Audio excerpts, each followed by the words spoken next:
Child Christmas in Wales. Dylan Thomas.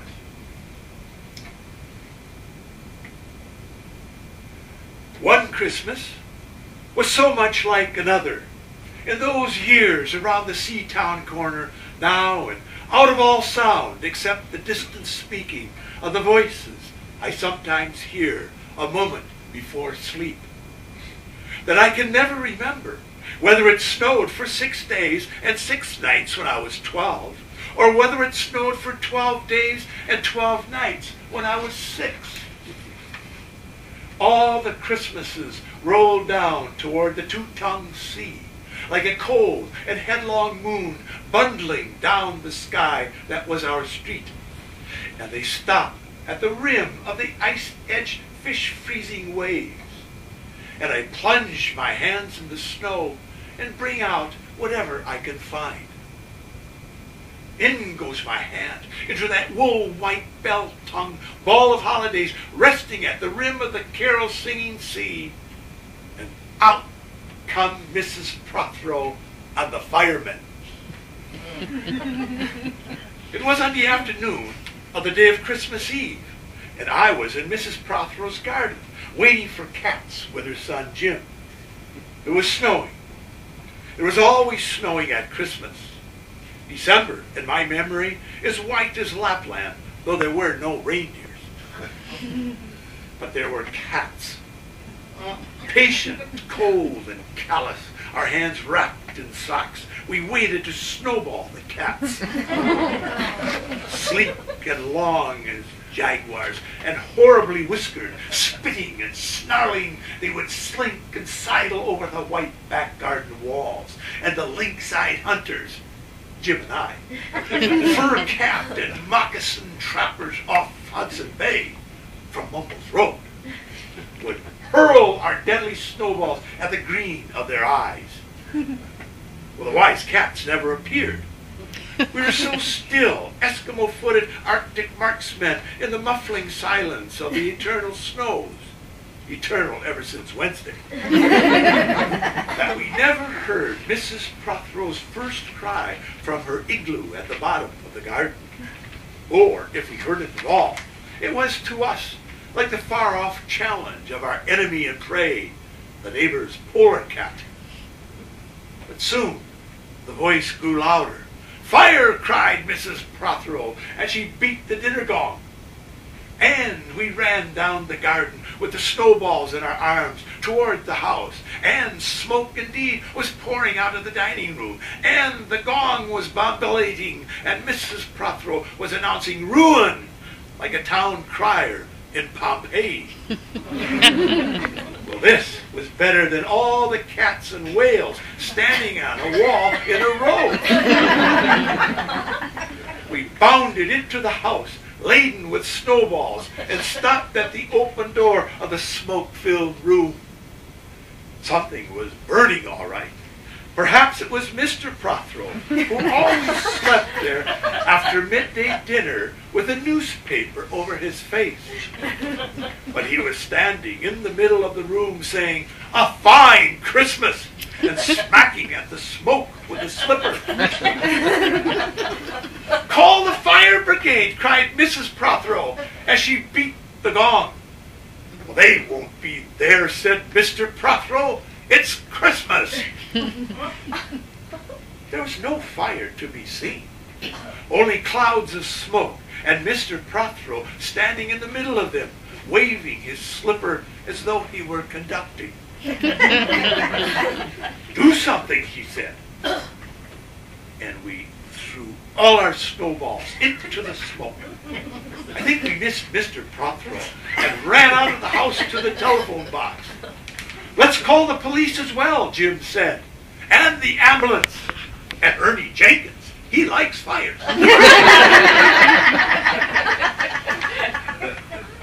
But we only called the fire brigade, and soon the fire engine came, and 3 tall men in helmets brought a hose into the house, and Mr. Prothero got out just in time before they turned it on. Nobody could have had a noisier Christmas Eve. And when the firemen turned off the hose and were standing in the wet, smoky room. Jim's aunt, Miss Prothero, came downstairs and peered in at them. Jim and I waited very quietly to hear what she would say to them. She said the right thing always. She looked at the three tall firemen in their shining helmets, standing among the smoke and cinders and dissolving snowballs, and she said, "Would you like anything to read?"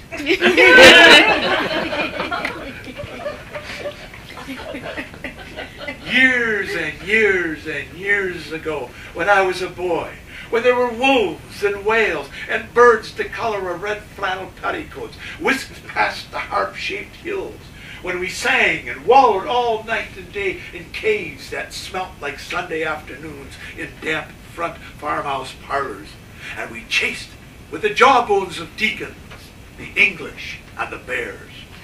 Before the motor cars, before the wheel, before the Duchess face horse, when we rode the daft and happy hills bareback, it snowed and it snowed. But here, a small boy says, "Well, it snowed last year too. I made a snowman. My brother knocked it down and I knocked my brother down, and then we had tea." But that was not the same snow, I say. Our snow was not only shaken from white wash buckets down the sky. It came shawling out to the ground and swam and drifted out of the arms and hands and bodies of the trees. Snow grew overnight on the roofs of the houses like a pure and grandfather moss, minutely white-ivied the walls, and settled on the postman, opening the gate like a dumb thunderstorm of white, torn Christmas cards. Were there postmen then, too? With sprinkling eyes and wind-cherried noses, on spread frozen feet, they crunched up to the doors and mittened on them manfully. But all that the children could hear was a ringing of bells. You mean that the postman went rat-a-tat-tat and the doors rang? I mean that the bells that the children could hear were inside them. Well, I only hear thunder sometimes, never bells. There were church bells, too. Inside them? No. In the black-backed snow-white belfries, tugged by bishops and storks.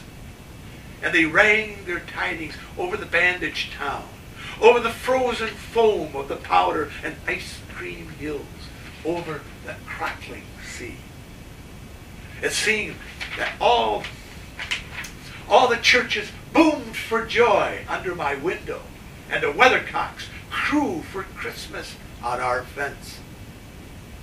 We'll get back to the postmen. They were just ordinary postmen, fond of walking, dogs, and Christmas and snow. They knocked on the doors with blue knuckles. Ours has got a black knocker. And then they stood on the white welcome mat in the little drifted porches and huffed and puffed, making ghosts with their breath, and jogged from foot to foot like small boys wanting to go out. And then the presents? Then the presents, after the Christmas box. And the cold postman, with a rose on his button nose, tingled down the tea-tray slithered run of the chilly glinting hill. He went in his ice-bound boots like a man on fishmonger's slabs. He wagged his bag like a frozen Campbell's hump, dizzily turned the corner on one foot, and by God, he was gone. We'll get back to the presents. Oh, there were useful presents. Engulfing mufflers of the old coach days, and mittens made for giant sloths. Paper scarves of a substance like silky gum that could be tug-of-warred down to the galoshes. Winding tam-o'-shanters like patchwork tea cozies and bunny-suited busbies and balaclavas or victims of head-shrinking tribes. From aunts who always wore wool next to the skin, there were mustached and rasping vests that made you wonder why the aunts had any skin left at all.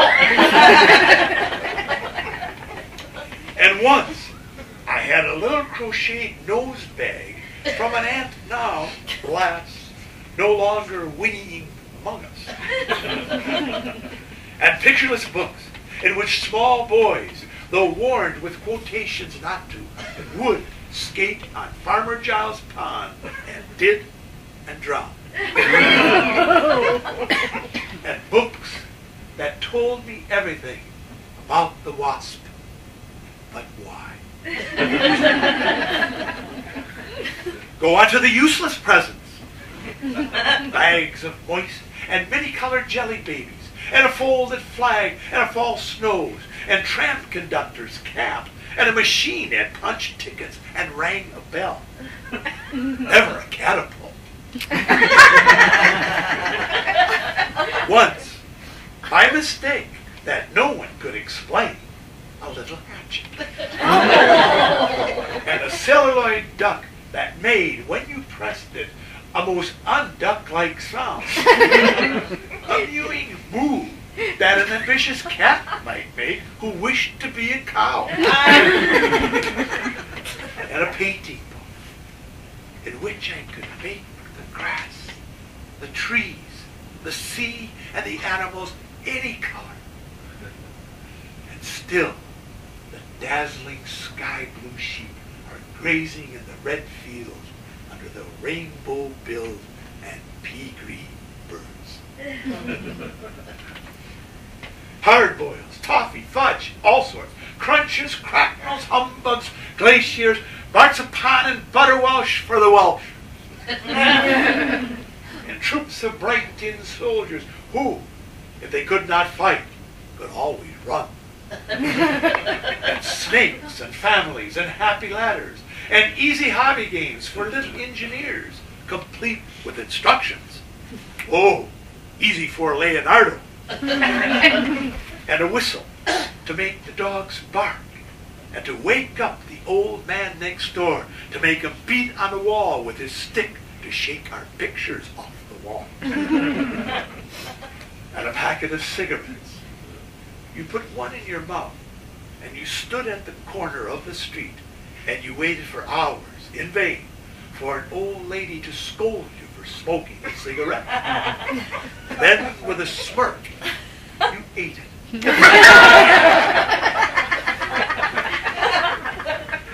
And then, it was breakfast under the balloons. Were there any uncles, like at our house? There are always uncles at Christmas. The same uncles.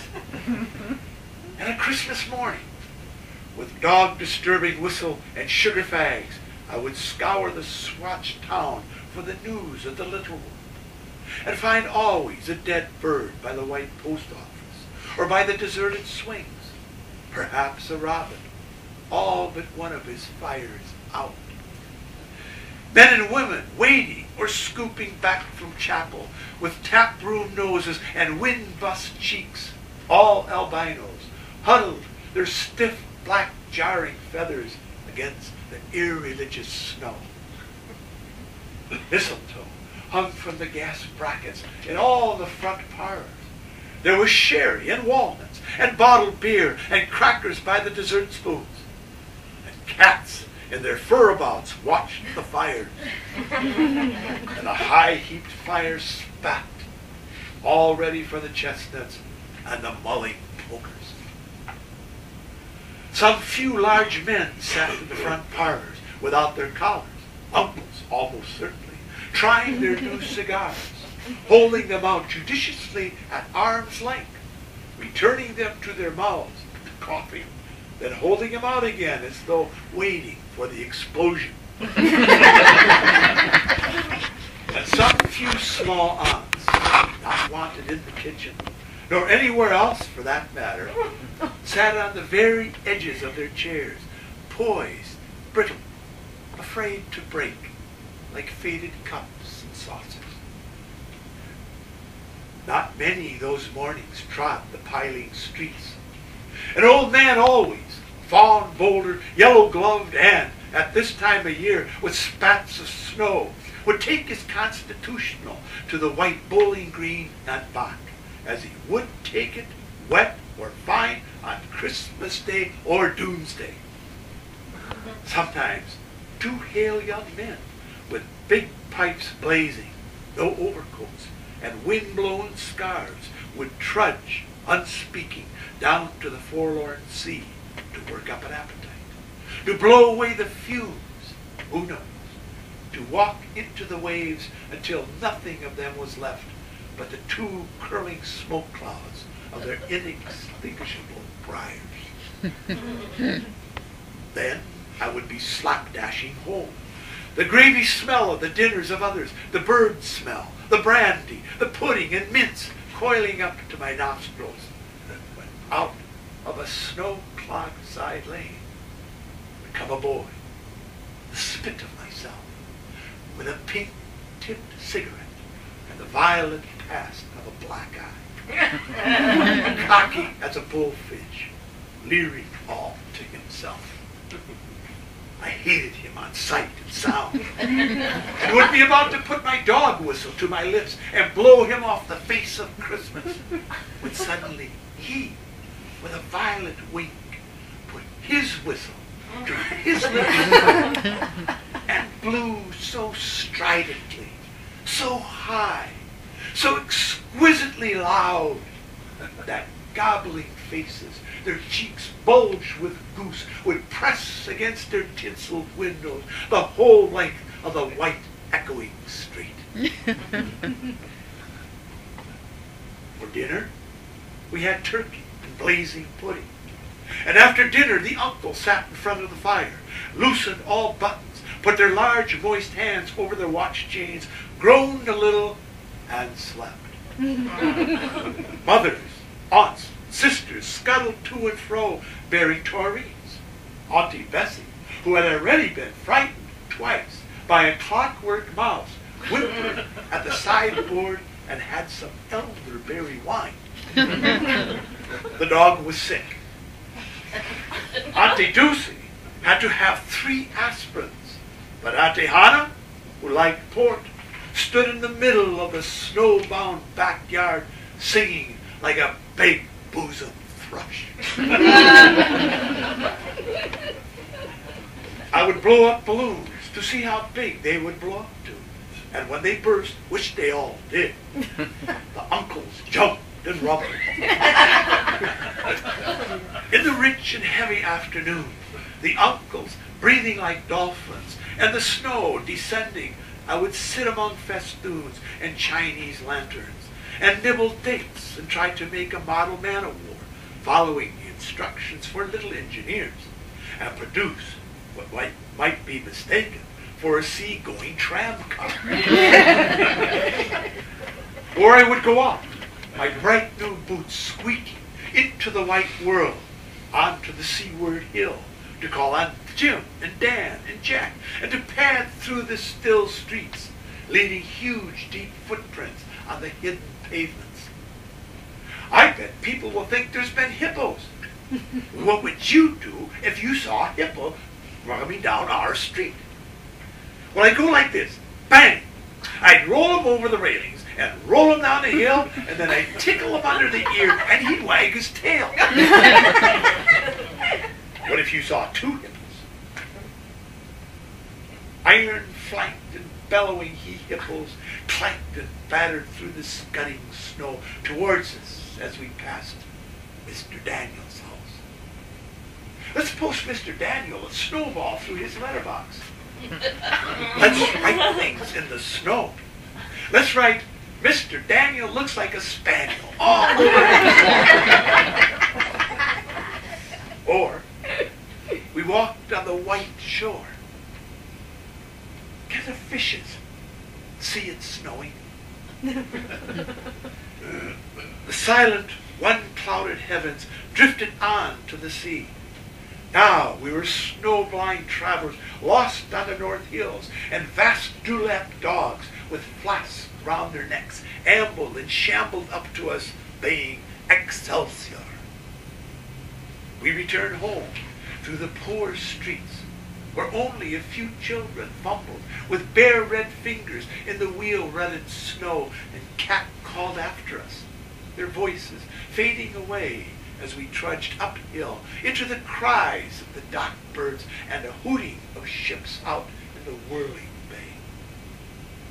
Then, at tea, the recovered uncles would be jolly, and the ice cake loomed in the center of the table like a marble grave.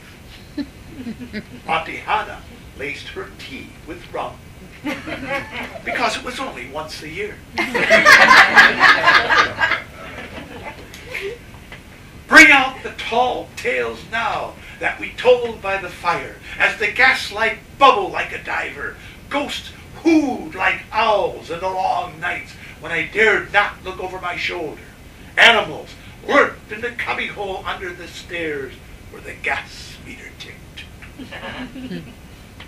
And I remember that we went singing carols once, when there wasn't the shaving of a moon to light the flying streets. At the end of a long road was a drive that led to a large house, and we stumbled up the darkness of the drive that night, each one of us afraid, each one holding a stone in his hand in case. All of us too brave to say a word. The wind through the trees made noises as of old and unpleasant, and maybe web-footed men wheezing in caves. We reached the black bulk of the house. What do we give him? Hark the herald? No, Jack said. Good King Wenceslas. I'll count 3. 1, 2, 3. And we began to sing. Our voices high and seemingly distant in the snow-felted darkness around the house that was occupied by nobody we knew. We stood close together near the dark door. Good King Wenceslas looked out on the feast of Stephen.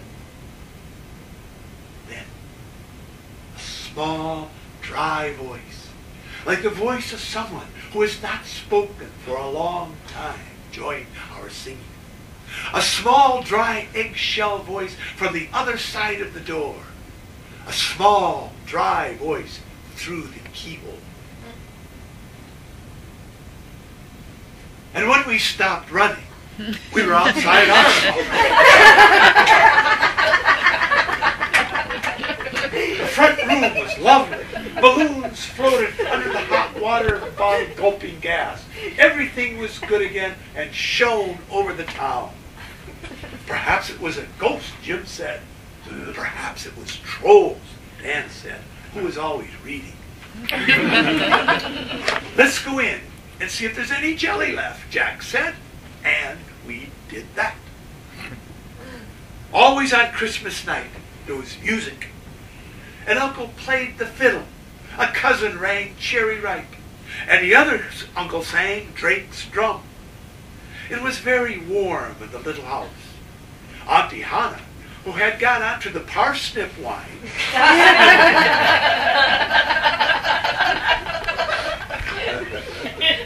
sang a song about bleeding hearts and death, and then another in which she said her heart was like a bird's nest. And then everybody laughed again. And then I went to bed. Looking through my bedroom window, out into the moonlight and the unending smoke-colored snow, I could see the lights in the windows of all the other houses on our hill and hear the music rising from them up the long, steadily falling night. I turned the gas down. I got into bed. I said some words to the close and holy darkness. And then I slept.